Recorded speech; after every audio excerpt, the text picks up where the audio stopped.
Hello everyone. From this video lecture, I'm going to start UV visible spectroscopy. So first we will discuss the different levels in atoms. So if you remember, atoms have different energy levels. Those are also known as atomic orbitals, and they have this order, means 1s is lower in energy than 2s, 2p, 3s and 3p. When we irradiate a atom with an electromagnetic radiation, there is a transition between these atomic levels, means electrons in these atomic levels are going from lower to higher energy states. So these are the shapes for s orbital and p orbitals. S orbitals are spherical in shape, while p orbitals have this dumbbell type shape. And this is the way to fill the electrons in these energy levels. So when we fill the electrons in these electronic levels in atoms, we fill first 1s orbital, then 2s, then 2p, as so on. When these atomic orbitals combines, they forms molecular orbitals. They can combine in two way, either in phase or out of phase. When they combine in phase, they forms bonding orbitals. When they combine out of phase, they forms anti-bonding molecular orbitals. Now, when a bond forms, electrons are in bonding orbitals. When you want to break a bond, you have to take electrons from bonding orbital to anti-bonding orbitals. Then, so in case of molecular atomic orbitals are combining and forming molecular orbitals, if two atomic orbitals are combining, and that can be in phase and out of phase. So now, when two s atomic orbitals combine, they form spherical molecular orbitals, which is known as sigma and sigma stars. This means if we combine two s orbitals like 1s and 1s, they will form two bonding orbitals. One is bonding, second one is anti-bonding, and they will be spherical in shape. Due to this shape, they are known as sigma and sigma star. Means bonding will be sigma and anti-bonding will be sigma star. When two p orbitals combines in and-on way, they generate sigma orbitals. Means if they combine in phase, they generate this shape bonding orbital or anti-bonding orbital. And due to this shape, they are known as sigma and sigma star bonding orbitals. Sigma for bonding, sigma star for anti-bonding. However, when they combine in this side-on way, means in this way, by the side-on, they generate bonding and anti-bonding, and this bonding and anti-bonding known as pi and pi star molecular orbital. So there is a one molecular orbital which is known as n orbital or non-bonding orbitals, and the lone pair of electrons are staying in the non-bonding orbitals. So let's take the example of N2 molecules. It will have sigma, sigma star, which those forms by the combination of 1s orbital, and these molecular orbital are lower in energy. Then 2s orbital will combine, they will make another sigma to sigma star. Now p orbitals can combine side on or end on. When they combine end on, they make sigma and sigma star. When they combine side on, they make pi and pi star molecular orbitals. Now we can fill the electrons in these molecular orbitals, because N2 will have total 14 electrons. So we will start with the lowest energy orbital, that's the sigma. So 2, 2, 2, and then so total 8 electron will go in sigma and sigma star orbital. Now another 6 electron will be filled into sigma and pi. Now this pi star and sigma star will be empty. Those are anti-bonding molecular orbital. When we give energy from outside, there is a transition from bonding orbitals to anti-bonding molecular orbitals, means HOMO to LUMO. So HOMO here is pi bonding orbitals and LUMO is pi star. So when we'll give energy from outside, there will be transition from pi to pi star. So these are the total possible transition can happen in a molecule.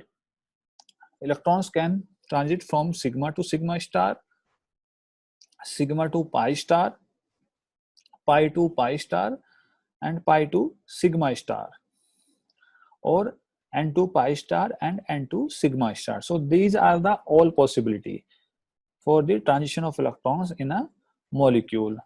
So as a rule, energetically favor electron promotion will be from the highest occupied molecular orbital to the lowest unoccupied molecular orbitals. Means always electron will go from HOMO to LUMO. So the total energy of a molecule is the addition of translation energy, rotational energy, vibration energy, and electronic energy. And electronic transition occurs in the presence of UV visible light and electron transfer between HOMO to LUMO. So these are the different electronic energy level in a molecule. When we will give UV visible light, there will be transition between these energy level or electronic transition between these energy level. There will be vibration energy level inside these electronic transition levels, and inside this vibration energy level there will be rotation energy levels. So when we irradiated our molecule with IR, there will be vibrational transition between two different vibration level. In the presence of UV visible, there will be electronic transition. When we give microwave light, there will be transition between different rotational level. And this will be the energy level. Electronic transition will be highest in energy, than vibration, than rotation. As you can see here, they will require more energy for the transition between different electronic level than vibration, than rotation. Rotation are require lowest energy to get transition between two different rotational levels. Now, in case of atoms, we get line spectra because there is a possibility only of electronic transition. There is only electronic levels because there is no rotational and vibrational level in case of atoms. So we will get only line spectrum. But the spectra of molecules is broad compared to atomic spectra, which was the line spectra. Now, we will discuss why molecules give broad spectra while atoms are giving line spectra. So when we irradiate to a molecule with light, there is a possibility of rotational, vibrational transition to along with electronic transition, as we have seen in previous slide, because electronic transition are higher in energy than vibrational than rotational. So we can see here also, these are the electronic energy levels. So when is a transition, it can go from this energy level or this vibration or rotational level to this vibration or rotational level. Those are inside the different electronic energy levels. Or they can go from this vibration energy level to this vibration energy level, and there will be some rotation level also inside this vibration energy levels, and they can go from this vibration level to this vibration. So there can be many transitions inside the two different electronic levels. Means there will be transition between different vibrational to vibration energy levels or rotational to rotation energy levels in this way. So when these energy levels are superimposed, the effect can be readily explained that any transition has the possibility of being observed. And that's why we are getting a band spectrum, or we can see it here also. Like if this transition occurs, we will get absorption here. But if the transition occurs between two different vibration level inside the electronic transition, then band will appear at this position. When these all transitions are superimposed, they give this band spectrum or broad spectrum. So that's the reason we got broad spectrum in the case of molecule instead of line, which are getting in the case of atoms only. Now, if we summarize it, a molecule has different energy levels or molecular orbitals. Those are sigma, pi, n, pi star, and sigma star. And the HOMO is the highest occupied molecular orbital, and LUMO is the lowest unoccupied molecular orbital.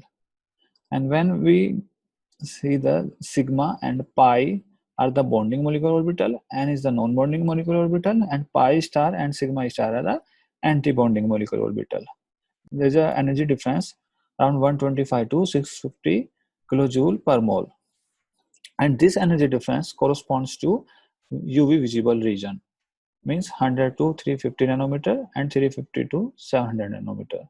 So that's why there's a transition between these occupied energy level to unoccupied energy level, means bonding orbitals to unbonding anti-bonding molecular orbitals. So now comes to the principle of UV visible spectroscopy. So when a molecule is irradiated with UV visible light, there is electronic transition occurs from bonding orbital to anti-bonding orbitals, and the UV radiation region extends from 10 nanometer to 400 nanometer, and the visible radiation region extends from 400 nanometer to 800 nanometer. We can divide the UV visible region in two parts: near UV region and far UV region. Near UV region is 200 nanometer to 400 nanometer, while far UV region is below than 200 nanometer. In generally, we works in near UV region, which is 200 nanometer to 400 nanometer. If we want to work in far UV region, that's below 200 nanometer, we have to study under vacuum condition.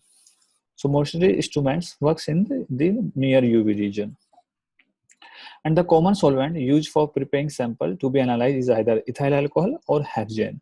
This means solvent should not be UV active, or it should not be, show the UV absorption in that 200 to 400 nanometer region. And these are the possible electronic transition as we have discussed in previous slides: sigma to sigma star transition, pi to pi star transition, n to sigma star transition, n to pi star transition, and sigma to pi star transition. So these all the possible electronic transition can happen in a molecule. But in next lecture, we will discuss all of them are not possible. Only few of them occurs in a molecule. And this is the last transition, which is pi to sigma star. So these are the possibilities can be in a molecule. And thank you very much.